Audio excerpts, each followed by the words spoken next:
అంటే నేను ఒక ప్రశ్న అడుగుతా జనార్దన్, ఎందుకంటే మీరు చదువుకున్నారు నార్మల్గా యూనివర్సిటీలలో ఎంట్రన్స్ రాసి ఎగ్జామ్స్ వచ్చి మీరు అక్కడ పీజీలు చేస్తున్నారు అంటే మీకు ఎంతో కొంత చదువులో ఉన్నతమైన నాణ్యమైన విద్య అందుకున్నారా, లేకపోతే మీరు కష్టపడి చదివేలాగవచ్చు. ఎందుకు పార్టీల వైపు కానీ ఇప్పుడు బీఆర్ఎస్ఏ కానీ బీజేపీ కానీ కాంగ్రెసే కానీ మీరు దాదాపుగా 420 రోజులు అవుతుంది ఇంకా రోడ్ల మీద తిరుగుతూ కేసుల చుట్టూ తిరిగితే భవిష్యత్తు ఏం కావాలి? అదే అన్న, ఇక్కడ ఏమైందంటే కోర్టులు అనేటటువంటివి చాలా ఆర్థిక సంబంధాలతో కూడుకున్నటువంటివి, ధన ఖర్చు ఎక్కువ అవుతుంది.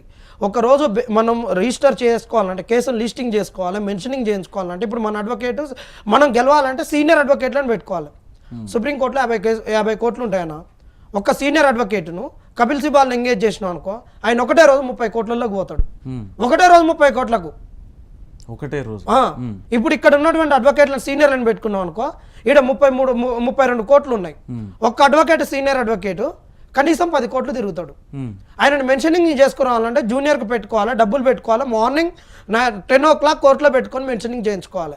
మరి వాళ్ళని మెన్షనింగ్ చేయించుకోవాలంటే ఆయనకి ఎన్ని డబ్బులు ఇవ్వాలి? ఇది ఎంత డబ్బులతో కూడుకున్నటువంటిది. కాబట్టి మేము ఏమన్నామంటే, మీరు ఆర్థికంగా ఖర్చు పెట్టండి. మీరు తప్పు చేశారు కదా, మమ్మల్ని 10 ఏళ్ళు మోసం చేశారని మిమ్మల్ని గద్దె దింపినాం కదా. ఇప్పుడు నేనేమంటున్నా అంటే గతం మోసం ఒక కిట్టుకుందన్న, 420 అదే చెప్తా, ఒక్క నిమిషంలో ముగిస్తాం. కాబట్టి మేము ఏంటంటే ఆర్థికంగా ఉన్నది కాబట్టి మేము తన్నాడుతున్నప్పుడు వీళ్ళు పిలిచిర్రు. అంతసేపు మేము ఎవరి దగ్గరికి పోలేదు. వస్తుంటే మమ్మల్ని మీరు వచ్చి మా తరఫున కొట్లాడని చెప్పినాం, కానీ ఎవరి కాడ ఇలా పార్టీల కాడ వాళ్ళు ఇచ్చినవి కూడా మాకెంత తెలుసా, ఉల్లిగడ్డ మీద పొట్టంతా. మేము అక్షరాల ఖర్చు పెట్టుకుంది హైకోర్టులో 30 లక్షల వరకు ఖర్చు. ఎక్కడి నుండి వచ్చాయి మీకు పైసలు? నిరుద్యోగులు ఇప్పుడు నీకు చూపించమంటే చూపిస్తా. మేము గ్రూపులు పెట్టుకొని అడుక్కున్నటువంటి డబ్బులై అన్ని కూడా మీకు చూపిస్తాం. ఎంతమంది నిరుద్యోగులు వేసారు మీకు ఇప్పటి వరకు 30 లక్షలు? ఒక్కొక్కళ్ళన్న 1000, 10,000, ఒకళ్ళైతే మొన్న 1,00,000 రూపాయలు ఇచ్చారు అక్కడ రిజిస్టర్ కావడానికి. 1,00,000 రూపాయలు ఇట్లా. ఎందుకంటే ఈ గ్రూప్ 1 అనేది చాలా ప్రిస్టేజ్ చేస్తారు. ఇలా ఎస్ఐలు ఉంటారు, సిఐలు ఉంటారు, ఎంఆర్ఓలు ఉంటారు, ఎంపీడీఓలు ఉంటారు, జేఎల్స్ ఉంటారు, స్కూల్ అసిస్టెంట్లు ఉంటారు. ఈ గ్రూప్ 1 దానికి ఉన్నట్టు అంత క్రేజీగా కాబట్టి ఇందులో అందరు ఉద్యోగస్తులు ఉంటారు. మాక్సిమం ఉద్యోగస్తులే మెయిన్స్ రాస్తారు.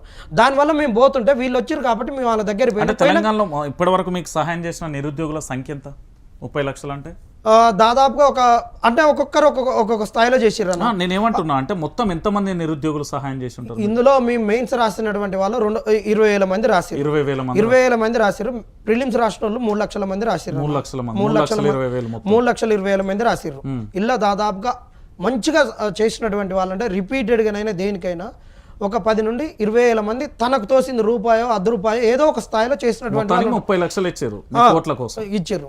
అవన్నీ కూడా అంటే ఈ కేసులలోకి వచ్చేటటువంటివి దాదాపుగా చాలా ఖర్చు ఉంటాయి అన్న, మీకు కూడా తెలుసు. ఇప్పుడు మీరు కూడా అయితే ఇక్కడనే ఉంది. వీళ్ళు మేము అడుక్కొని మేము నడిపించినాం, వీళ్ళు వచ్చిర్రు. తర్వాత జరిగినటువంటి పరిణామాలలో వీళ్ళు సరిగ్గా స్పందించలేదు. అయితే ఇప్పుడు ఏమైందంటే వీళ్ళు ఇస్తామని చెప్పారు, డబ్బులు ఇస్తామని చెప్పారు. ఇప్పుడు నిరుద్యోగులు మేము అడిగేటటువంటి పరిస్థితి లేదు. ఇప్పుడు ఈ గ్రూప్ 1 మెయిన్స్ రాసినాక కరెక్ట్ అంటే వీళ్ళు ఎవడు ఇయ్యనంటే మేము జోలే పట్టుకుంటే మేము వెళ్ళదలుచుకుంటే ఇప్పుడు నీ దగ్గరకు వస్తే అన్న మేము ఈ పరిస్థితిలో ఉన్నామంటే మాకు గోడింటున్నావు. నాకు తెలిసి కానీ నువ్వు ఎంత కష్టంలో ఉన్నా కనీసం ఈ పిల్లలు ఇలా గోడు చూస్తున్నా, నా కెమెరామెన్ రోజు పోయి ఇలా షూట్ చేస్తున్నా, నా 5,000 పక్కా ఇస్తావన్నా. ఇలాంటి వాళ్ళని అందరిని అడుక్కొని అన్ని పార్టీలను అడిగితే మేమే కేసు గెలిచేటోళ్ళం. ₹1,00,00,000 ఆడిచ్చి అన్ని చేసుకొని మేనేజ్ చేసుకొని మంచి అడ్వకేట్లను పెట్టుకుంటే ఈ రోజు ఖచ్చితంగా మేము గెలిచేటటువంటి కాదు. నేను ఒక ప్రశ్న ఏంటంటే, భారతీయ జనతా పార్టీ సెంట్రల్లో అధికారంలో ఉంది, స్టేట్లో కూడా కాంగ్రెస్ పార్టీ ఉంది. 2 పార్టీలు మీకు ఎందుకు సపోర్ట్ చేస్తారు? అదే చెప్తాం.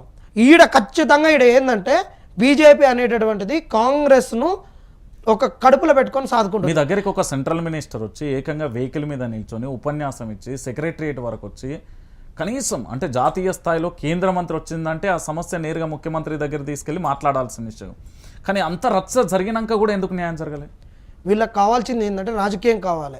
ఈ నిరుద్యోగ సమస్య అనేటటువంటిది అట్టనే ఉండాలి.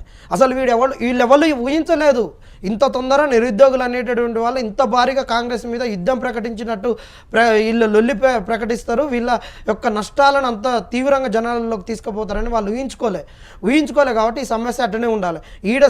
మాకు రాష్ట్రంలో కనిపిస్తున్నటువంటిది ఏంటంటే కాంగ్రెస్ బీజేపీ ఒకటే. కాంగ్రెస్ బీజేపీ ఒకటే అనిపిస్తుంది మాకు. ఎలా అంటే మా విషయంలో చూసుకున్నా ఇప్పుడు జరుగుతున్నటువంటి సమస్యలు చూసినా కానీ ఒకటే అనిపిస్తుంది.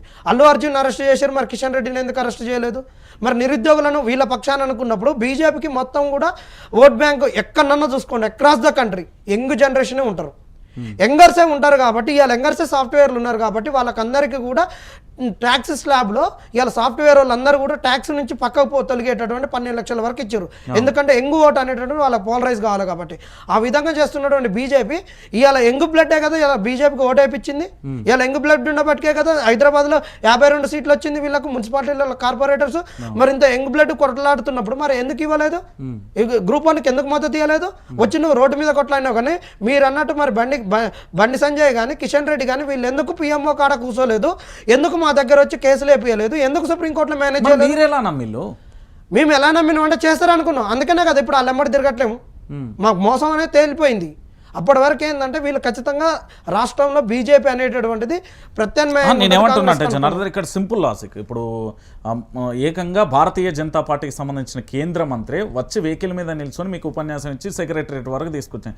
అదే వెహికల్ ఎక్కించుకొని మిమ్మల్ని ఎందుకు తీసుకెళ్ళలే సీఎం దగ్గరికి? కేంద్ర మంత్రి కదా. మరి అదే ఆ రోజు ఆయన వెహికల్ ఎక్కిస్తుంటే నన్ను ఎక్కిరన్నారు. ఆడికి పోయిన సెక్రటరేట్ కాడికి మధ్యలో వెళ్ళిపోయిండు. దీనికి ఆయనకి ఏంటంటే పిల్లికి ఎలక సాక్ష్యం అన్నట్టు ఆయనను బీఆర్ఎస్ వాడు వచ్చాడు మధ్యలో. ఆ బీఆర్ఎస్ వాడు వచ్చాడు మేము కొట్లాడుతుంటే వాడు ఎందుకు పార్టీలతో సంబంధం ఎందుకు మీకు? ఎందుకంటే మీరు వాళ్ళు కూడా ఎవరైనా మీ పక్షమే కదా కొట్లాడడానికి. వాళ్ళు చెప్పుకున్నది అదే. ఆ రోజు గేట్ దగ్గర జరిగింది, సెక్రటరేట్ దగ్గర జరిగింది అదే. మళ్ళీ మీరు వెళ్ళే ప్రయత్నం చేసి తిరిగినాం అన్న, తిరిగినాం మేమైతే. ఆ రోజు మీరు తిరుగుతుంటే ఆడు మధ్యలో బీఆర్ఎస్ చెప్తున్నారు పార్టీలు ఒకల మీద ఒకల మీ అంటే వాళ్ళకు మంచి చేసే ఉద్దేశం లేదు. మేము వాళ్ళ దగ్గర ఏది మాట్లాడినామో వాళ్ళు మాతోటి ఏది మాట్లాడినా మీ స్టూడియోలో అదే మాట్లాడుతున్నాం. మీరు రాంగ్ మాట్లాడట్లేము.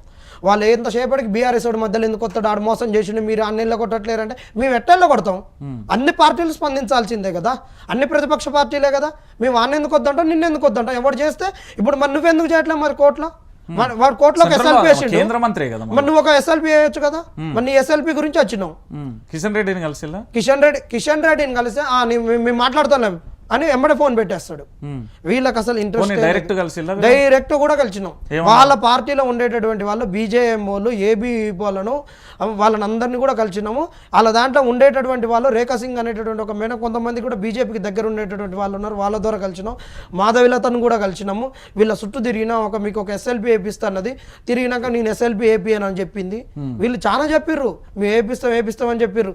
ఈటల రాజేందర్ కాడికి పోతే డబ్బులు ఇవ్వనంటే డబ్బులు ఇవ్వను. కానీ నేను ఆంటోని రెడ్డికి చెప్తా లీగల్ సెల్కి అన్నాడు. ఆయన లీగల్ సెల్కి ఫోన్ చేస్తేనే ఇంకొకటి ఇక్కడ టాప్ అడ్వకేట్ ఉంటాడు, బీజేపీకి అసోసియేటెడ్ ఇన్క్లినేషన్లు ఉన్నాయి.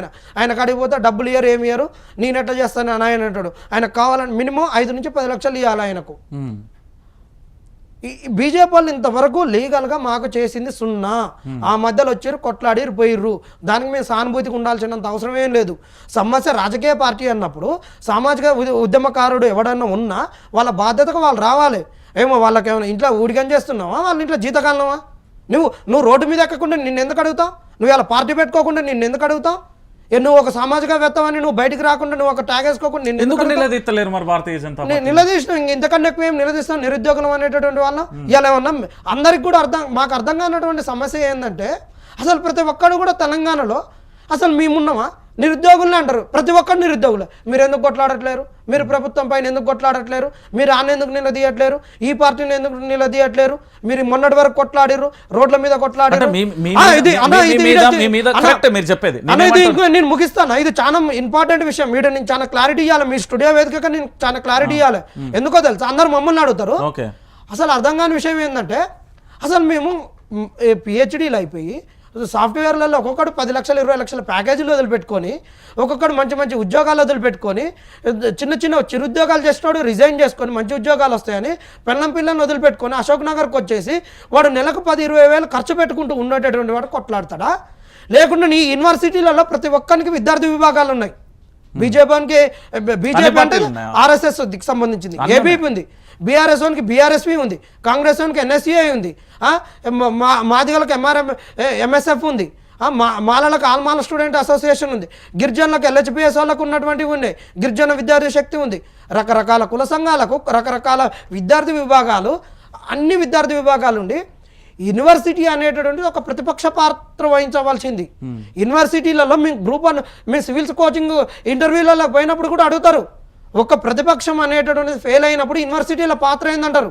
అందుకనే యూనివర్సిటీకి ప్రతిపక్ష పాత్ర ఉంది కాబట్టి ఎలక్షన్లలో యూనివర్సిటీ నిరుద్యోగులు రాజకీయ పార్టీలకు అమ్ముడు అమ్ముడుపోలేదన్న ఇదే చెప్తున్నాం. మమ్మల్ని ప్రశ్నిస్తున్నారు కదా పార్టీలు, మేము డైరెక్ట్ అడుగుతున్నాం, మీ విద్యార్థి విభాగాలు సంకనాకుతున్నాయా? ఇప్పుడు మీ నిరుద్యోగులు చేయబట్టే తెలంగాణలో రైతులు 402 మంది దాకా చనిపోయారు.